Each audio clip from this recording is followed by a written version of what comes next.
Hello students. तो बच्चों, JEE main वाले सवाल चल रहे थे रे ऑप्टिक्स के। देखते हैं कहाँ तक पहुंचे। हम 21 क्वेश्चन पे पहुंच चुके हैं। देखते हैं सवाल में क्या कहा है। A person has been using spectral. अच्छा, ये तो सिलेबस से बाहर हो गया भाई। आई वाला जो टॉपिक है जिसमें आई डिफेक्ट वगैरह जो भी क्वेश्चन थे, ठीक है ना, वो सब हमारे सिलेबस से बाहर हो गया। तो क्वेश्चन 21 हमारे सिलेबस में नहीं है। आई जो है वो नॉट इन सिलेबस। मैंने आपको पहले ही बताया था कि नए सिलेबस पर बेस्ड हम क्वेश्चन कर रहे हैं, सारे नहीं लगाएंगे। जो अब नया सिलेबस चल रहा है जेईई मेन का, उसी के बेसिस पर चल रहे हैं हम। तो इस क्वेश्चन को छोड़ते हैं, आगे बढ़ते हैं। चलो जरा नेक्स्ट क्वेश्चन में आते हैं। इसको मैंने 21 लिख दिया बच्चों, ठीक है ना। देखो इसमें क्या दिया है। An object is placed on the principal axis of convex lens. ये सामने लेंस रखा हुआ है, आपको दिख ही रहा है। और फोकल लेंथ, इसकी फोकल लेंथ दे रखी है। इसकी जो फोकल लेंथ है वो f is equal to 10 centimetre दे रखी है, ठीक है जी। इसके सामने एक ऑब्जेक्ट रखा है, पर ये नहीं बताया ऑब्जेक्ट कहाँ रखा है, ठीक है। A plane mirror is placed on the other side. दूसरी साइड पे एक प्लेन मिरर रखा है, 20 सेंटीमीटर दूर रखा है। अब इसने बताया the image produced by the plane mirror is 5 centimetre inside the mirror. इसमें जो इमेज बन रही है प्लेन मिरर में, वो अंदर बन रही है 5 सेंटीमीटर अंदर, ये इमेज बन रही है। तो एक बात बताओ, अगर ये 5 सेंटीमीटर अंदर बन रही है इमेज, तो ऑब्जेक्ट इसके सामने रखा होगा, 5 सेंटीमीटर बाहर रखा होगा कि नहीं। तो ये ऑब्जेक्ट हो गया, मान लीजिए ओ डैश, ठीक है। अब ये जो ऑब्जेक्ट है ये कहां से आया। तो ये जो ऑब्जेक्ट रखा था यहाँ पे ओ लेंस के सामने, इस लेंस में से लाइट की रेज निकली और यहाँ पे उन्होंने इमेज बनाई। तो ये जो लेंस ने इमेज बनाई है वो इस मिरर के लिए ऑब्जेक्ट का काम करेगी। तो अब मेरे को ये बताना है कि ऑब्जेक्ट, जो ये ऑब्जेक्ट है लेंस के सामने, ये जो ओ रखा है ये कितनी दूर रखा है। तो मान लेते हैं ये यू डिस्टेंस पे रखा है। यू की वैल्यू निकालनी है। वी हमें पता है, इसकी इमेज यहाँ पे जो बन रही है ये कहाँ पे बन रही है। तो ये एक बात बताओ, ये मिरर से 5 सेंटीमीटर राइट की तरफ है, तो यहां से यहां तक ये कितना गैप बचा, 15 सेंटीमीटर। देखो ये पूरा 20 है ना, लेंस से लेके मिरर तक 20 है, और मिरर के सामने 5 सेंटीमीटर ये इस तरफ है। तो 5 सेंटीमीटर इस तरफ होने से क्या हुआ कि 15 सेंटीमीटर आ गया ये यहां से यहां तक। देखो ये गैप दिखा देता हूं मैं, ये 15 सेंटीमीटर आ गया। 15 सेंटीमीटर यहां से लेके और यहां तक, ये यहां से लेके यहां तक 15 सेंटीमीटर आ गया। तो इमेज जो बन रही, इस ओ की जो इमेज बन रही ओ डैश, वो कितनी दूर बन रही, 15। ये वी की वैल्यू हो गई। तो लेंस का फॉर्मूला लगा लो, 1/v माइनस 1/u बराबर 1/f। 1/v लगाओ तो 1/v, v की वैल्यू तो हो गई इधर साइड प्लस, इधर साइड माइनस, तो प्लस 15 माइनस 1/u, u की वैल्यू हमें निकालनी है सर, बराबर 1/f। f की वैल्यू दे रखी इसकी 10 सेंटीमीटर। माइनस 1/u, इसे उधर लेके जाओ तो 1/10 माइनस 1/15। इसको सॉल्व करो तो ये आ गया आपका 30 ले लो इसका एलसीएम, ये 3 और -2, तो 1/30 माइनस का 1/u, उल्टा करो इसको तो u बराबर आ गया माइनस का 30। इसका मतलब ऑब्जेक्ट कहाँ पे रखा है, -30 पे रखा है यहाँ पे। तो ये डिस्टेंस आ गई 30 सेंटीमीटर, यहाँ से यहाँ तक ऑब्जेक्ट जो रखा लेंस के सामने कहाँ रखा है, तो ये 30 सेंटीमीटर पे रखा है। अब ये पूछा क्या था, the distance of object from the lens is 30 centimetre. तो ये आसान सवाल था, इसमें ज्यादा कुछ नहीं था। चलो भाई नेक्स्ट क्वेश्चन में आते हैं। इसमें क्या कहा है, as shown in figure a combination of thin plano concave lens. ये जो पहला लेंस है ये देखो कॉनकेव है, क्योंकि ये बीच में से पतला है और साइड में से मोटा है, तो ऐसे लेंस को कॉनकेव कहते हैं। लेकिन एक साइड इसकी प्लेन है तो इसको कहेंगे प्लेनो कॉनकेव। तो ये बन गया प्लेनो कॉनकेव, ठीक है। तो थिन प्लेनो कॉनकेव लेंस है। ऐसे ही दूसरा कहा है थिन प्लेनो कॉन्वेक्स लेंस। ये रहा कॉन्वेक्स, बीच में से जो मोटा होता है और साइड में से पतला होता है उसको कॉन्वेक्स कहते हैं, लेकिन इसकी एक साइड प्लेन है तो ये बन गया प्लेनो कॉन्वेक्स। ठीक बच्चों, दो लेंस हमने यूज किए यहाँ पे, प्लेनो कॉनकेव और प्लेनो कॉन्वेक्स। अब used to image an object placed at infinity, infinity पे कोई ऑब्जेक्ट रखा है, देखो यहाँ रखा है इन्फिनिटी पे ये ऑब्जेक्ट, तो उससे जो लाइट रे निकलेंगी, निकल के जाएंगी, वो पैरेलल जाएंगी, देखो जा भी रही है, इन्होंने दिखाया भी है ये पैरेलल जा रही है। इन्फिनिटी से जब ऑब्जेक्ट होता है तो पैरेलल लाइट रेज जाती है, तो ये ऑब्जेक्ट पे, इस पे लेंस पे जो लाइट रेज जा रही है वो पैरेलल जा रही है। ठीक है, the radius of curvature of both lens is 30 centimetre, दोनों की जो रेडियस है आर, इसकी भी 30 सेंटीमीटर और इसकी भी आर 30 सेंटीमीटर है। ठीक, ओके, और रिफ्रैक्टिव इंडेक्स दोनों का 1.75 है, म्यू की वैल्यू 1.75 है। ठीक है, both the lens are placed at distance 40 centimetre, दोनों लेंस के बीच का गैप 40 सेंटीमीटर दे रखा है। ड्यू टू द कॉम्बिनेशन, इस कॉम्बिनेशन की वजह से image of the object is formed at distance, कहाँ बनेगी इसकी image? At distance x from the concave lens, concave lens से कितनी दूर इसकी इमेज बनेगी? देखो भाई एक बात बताओ, सबसे पहले तो हमें इनकी फोकल लेंथ निकालनी पड़ेगी। फोकल लेंथ के लिए फॉर्मूला होता है 1/f बराबर म्यू माइनस 1 इंटू में 1/r1 माइनस 1/r2। 1/f, पहले लेंस की फोकल लेंथ निकालने जा रहा हूँ, म्यू कितना है इसका 1.75 माइनस 1 इंटू में 1/r1 रेडियस, ये जो पहली सरफेस है देखो, ये जिस पे मैं लाइन खींच रहा हूँ ये वाली, इसकी रेडियस को r1 बोलेंगे और दूसरी रेडियस को r2 बोलेंगे। तो प्लेन सरफेस की रेडियस तो इन्फिनिटी होती है, तो ये तो इन्फिनिटी हो गई, r1 तो इन्फिनिटी हो गई, और जो दूसरी सरफेस है उसकी रेडियस कितनी दे रखी 30, और उसका सेंटर अगर इस सरफेस को पूरा करेंगे तो इसका सेंटर कहीं यहाँ आएगा इस सरफेस का, देखो जैसे लेंस ऐसे होता है ना, मैं करके दिखा देता हूँ ऐसे, तो जब इस सरफेस को पूरा करेंगे ऐसे दूसरी वाली को, तो इसका सेंटर इधर आएगा। तो ये जो r2 रेडियस है इसका सेंटर राइट साइड में है, और राइट साइड में मतलब प्लस की तरफ, इधर तो प्लस होता है ना, इधर प्लस होता है इधर माइनस होता है, तो r2 को क्या लेना पड़ेगा +30, तो 1/, में प्लस का 30, इसको सॉल्व करोगे तो ये 1/f बराबर 0.75 और इंटू में 1/∞ हो गया 0, तो 0 माइनस 1/30, माइनस बाहर आ जाएगा 1/30 रहेगा, पॉइंट हटाओ 100 लगा लो नीचे, और इसे काट लो आप 15 से, 15 से काटेंगे 5, 15 से काटेंगे 2, तो अब f की वैल्यू आ जाएगी, ये ऊपर हो जाएगा 200/5, 5 से 200 को काटो तो 40 सेंटीमीटर, वो भी माइनस में था, ये सब माइनस में था, तो पहले वाले की तो फोकल लेंथ आ गई माइनस का 40 कॉनकेव वाले की। अब दूसरे की निकाल लो, दूसरे की निकालोगे, अब इस वाले की निकालेंगे सेकंड वाले की, तो सेकंड वाले की रेडियस, वो फोकल लेंथ निकालने के लिए फिर से यही फॉर्मूला लगाएंगे 1/f बराबर, इसे f1 कह दो, उसे f2 कह देंगे, तो 1/f बराबर म्यू माइनस 1, वही 1.75 माइनस 1, सेम फॉर्मूला 1/r1, इसके लिए जो पहली सरफेस है ये पहली सरफेस की रेडियस r1 और दूसरी सरफेस की रेडियस r2 है, इस बार दूसरी सरफेस प्लेन है तो r2 को इन्फिनिटी लेना पड़ेगा, तो 1/r1, r1 की वैल्यू हो गई +30, +30 कैसे आई, क्योंकि इसका सेंटर राइट की तरफ है पहली सरफेस का, और दूसरी सरफेस को लिख लो 1/∞, ये सॉल्व करके यही आ जाएगी आपकी 0.75 इंटू में 1/30, 0.75 1/30, ये प्लस में आ गई, तो इसकी फोकल लेंथ देखो प्लस में 40 आ जाएगी, उसकी जो आई थी उससे अलग है, सेम ही, बस वो माइनस में है और ये प्लस में है, तो दोनों की फोकल लेंथ हमको पता चल गई।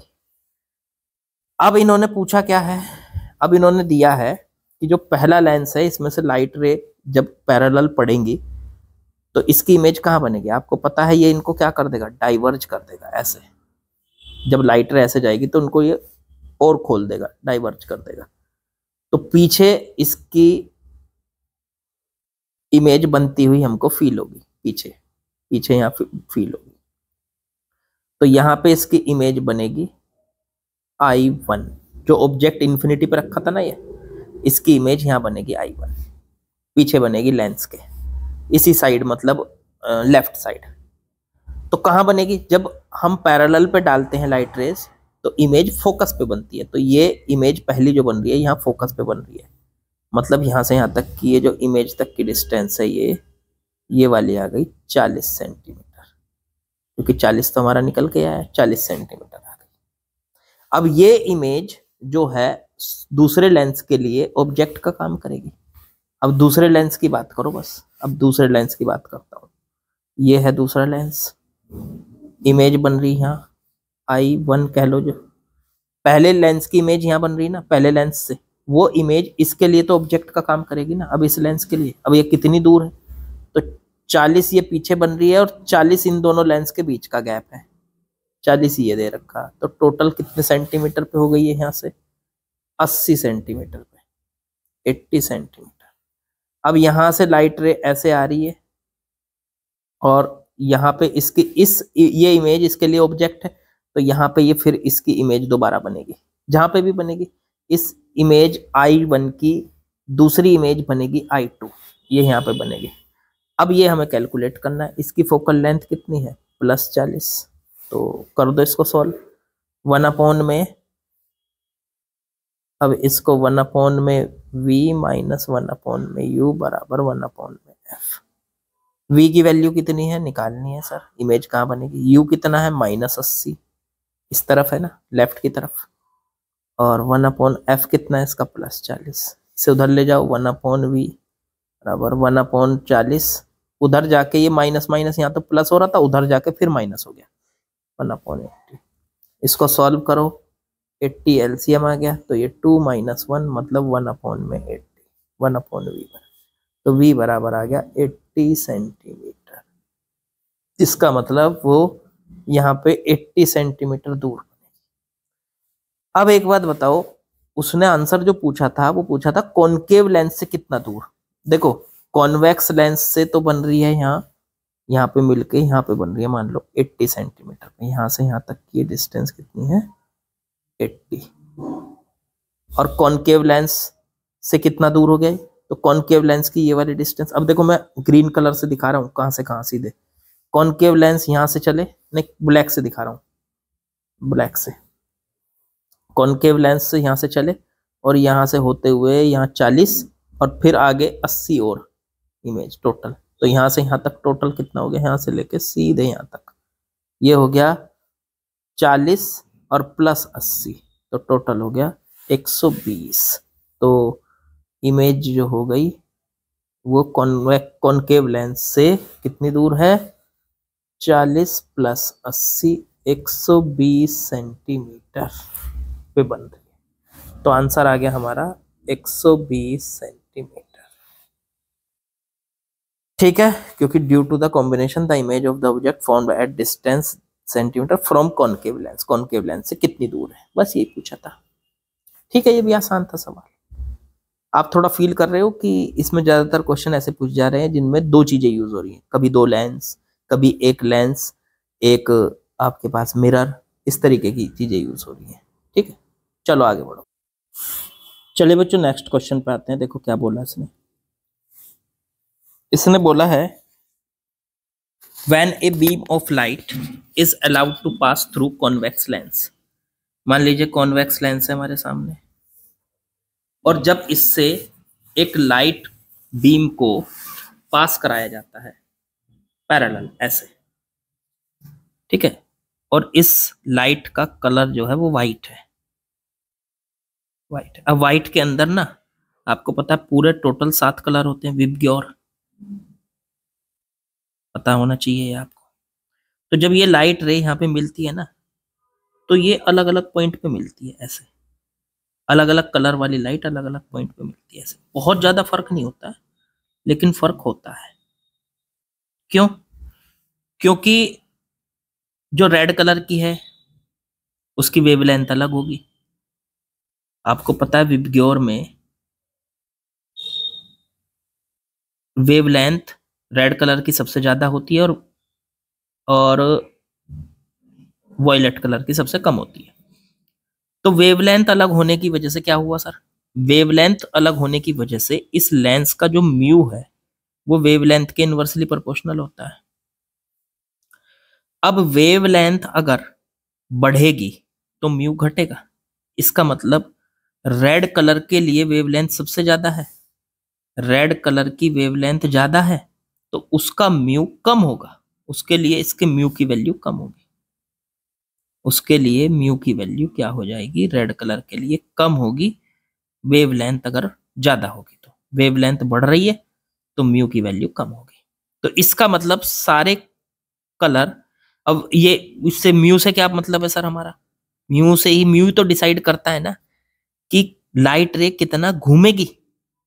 तो अब जब यहां से रेड कलर की लाइट जाएगी तो वो कितना घूमेगी, मान लो यहाँ पे मिल गई, कहीं पे भी मिल गई किसी भी पॉइंट में मान लो, और तो वॉयलेट कलर की किसी और पॉइंट पे मिलेगी, वो उससे अलग एंगल पे घूमेगी।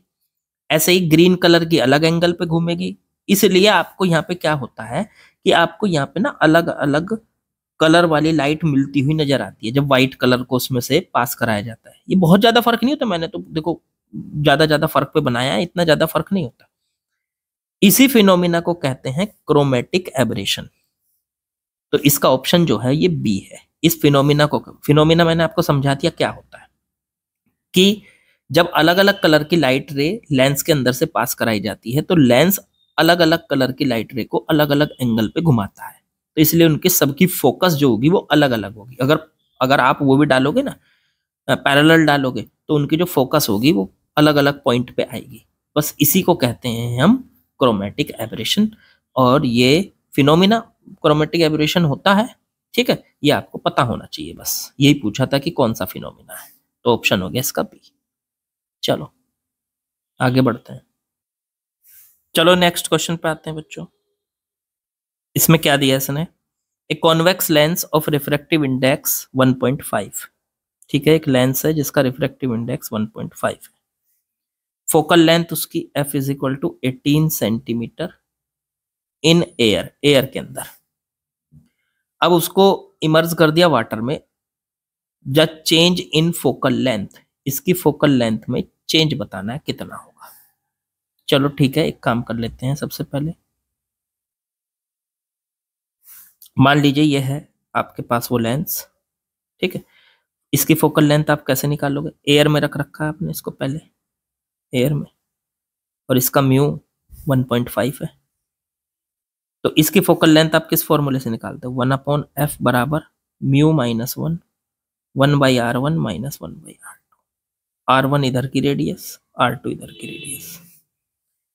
1 फोकल लेंथ, तो 1/f की वैल्यू आ गई 18 दे रखी है, म्यू की value 1.5 minus 1, 1/r1 minus 1/r2। अब ये सॉल्व करके 1/18, 1.5 माइनस 1 तो 0.5 बचा, 1/r1 माइनस 1/r2। ये पॉइंट यहां से हटेगा, बटे में 10 आएगा, तो या इधर 10 लिख लो ये, ठीक है ना। अब ये 10 लिखोगे जब आप इसको यहाँ पे, तो 5 से 10 को काट लो 2, 2 से इसको काट लो 9, तो ये 1/9 आ गया, 1/r1 माइनस 1/r2। इसे कह दो इक्वेशन नंबर 1। अब जरा हम क्या करने वाले हैं, अब इस लेंस को हम वाटर के अंदर डिप करने वाले हैं। इधर भी वाटर है, इधर भी वाटर है, ठीक है। इसका म्यू, इस बार इसकी फोकल लेंथ कितनी होगी, एफ डैश मान लेते हैं। म्यू किसका रखना पड़ेगा, लेंस का, किसके रेस्पेक्ट में, मीडियम के रेस्पेक्ट में। तो म्यू एल मीडियम के रेस्पेक्ट में इधर लिख लिया एम, माइनस में 1, 1/r1 माइनस 1/r2। अब इसे, अब आपने एक फॉर्मूला पढ़ा है 1 म्यू 2 को आप म्यू 2 बटे म्यू 1 लिख सकते हो। तो एम म्यू एल को आप म्यू एल बटे म्यू एम लिख सकते हो, माइनस 1। 1/r1 1/r2 की वैल्यू 1/9 है, सीधे लिख दी मैंने यहां से, देखो इक्वेशन फर्स्ट से। अब ये म्यू एल कितना है, म्यू एल तो हो गया लेंस का म्यू, सर वो तो 1.5 है। और मीडियम बाहर, मीडियम सर वाटर है, वाटर का म्यू कितना है 4/3, तो 4/3 लिख लो, माइनस में 1। इंटू में 1/9 बराबर में 1/f डैश। इसको सॉल्व कर लेते हैं, इसको ऊपर लेके जाते हैं, ये हो गया 4.5 बटे में 4 माइनस 1 और 1/9। इसको एलसीएम लोगे आप तो ये हो जाएगा 4.5 माइनस 4.5 बटे 4 इंटू में 1/9। पॉइंट हटाओ, 0 लगा दो, ये 5 से इसको काट लो, 8 और 1/72 बन गया ये 1/f डैश। इसकी नई फोकल लेंथ अब 72 सेंटीमीटर है। देखो पहले फोकल लेंथ कितनी थी सर? पहली फोकल लेंथ तो इसकी 18 थी। अब जो नई फोकल लेंथ आई है वो चेक करो, 72। अब सवाल में देखो इन्होंने क्या पूछा था, सवाल में पूछा था change in the focal length. तो चेंज कितना आएगा? चेंज आ गया सर 72 में से 18 माइनस कर दो तो आ गया 54। कितना आ गया? 54 सेंटीमीटर। आंसर बन गया 54 सेंटीमीटर। आसान सवाल था ये तो, खैर बिल्कुल आसान। चलो आगे बढ़ते हैं। चलिए नेक्स्ट क्वेश्चन पे आते हैं बच्चों, क्वेश्चन नंबर 25, आज का last. The refractive index of a transparent liquid filled in an equilateral hollow prism. अच्छा, एक इक्विलेटरल होलो प्रिज्म है, ऐसा प्रिज्म है इस टाइप का। इक्विलेटरल का मतलब उसके तीनों एंगल क्या हैं? 60 60 60 डिग्री के हैं, ठीक है। उसके अंदर जो रिफ्रैक्टिव इंडेक्स है, लिक्विड भरा हुआ है, उसका रिफ्रैक्टिव इंडेक्स 1/√2 है। तो angle of minimum deviation calculate करना है। अरे ये एंगल इसका 60 डिग्री होगा, प्रिज्म का एंगल। तो एंगल ऑफ डेविएशन तो mu is equal to sine del M plus A बटे 2। ये फॉर्मूला पढ़ा होगा आपने मिनिमम एंगल डेविएशन का, साइन ए बाई 2। म्यू की वैल्यू √2 रख दो, डेल्टा एम निकालना है, sine delta M plus A की वैल्यू कितनी है? 60 डिग्री बटे 2 बटे में साइन 30 डिग्री रह गया, क्योंकि 60/2 करें, a/2 करेंगे, 60/2 करेंगे 30 हो जाएगा। इसकी इधर मल्टीप्लाई कर लो, √2 साइन 30 बराबर sine del M plus 60/2। Solve कर लो इसको, √2 साइन 30 की value 1/2 is equal to sine del M plus 60/2। ये √2 से √2 कट जाएगा तो 1/√2 बचेगा, बराबर साइन डेल एम प्लस 60/2। इसको लिख लो साइन 45, इधर लिखो sine del M plus 60/2। Sine से साइन हटा दो, कंपेयर कर लो तो 45 बराबर आ गया डेल एम प्लस 60/2। इसके इधर मल्टीप्लाई करो तो 90 बराबर आ गया डेल एम प्लस 60। तो डेल एम की वैल्यू आ गई बच्चों 30 डिग्री। इसका मतलब इसका मिनिमम डेविएशन कितना आ गया? डेल एम 90 माइनस 60 माने 30। चलो तो आप लोगों को समझ में आ गया होगा कि किस तरीके से हमने यहाँ पे मिनिमम डेविएशन वगैरह निकाले। बिल्कुल इजी था और आज के हमारे क्वेश्चन कंप्लीट। तो लाइक शेयर सब्सक्राइब कमेंट वो सब कुछ आप कर ही दोगे, मुझे पता है। ध्यान से पढ़ते रहो, प्रैक्टिस करते रहो, कुछ नहीं छोड़ना है, डेली करना है। सिलेक्शन अपने आप हो जाएगा, फिर सिलेक्शन की गारंटी है। चलो जी, कल मिलेंगे।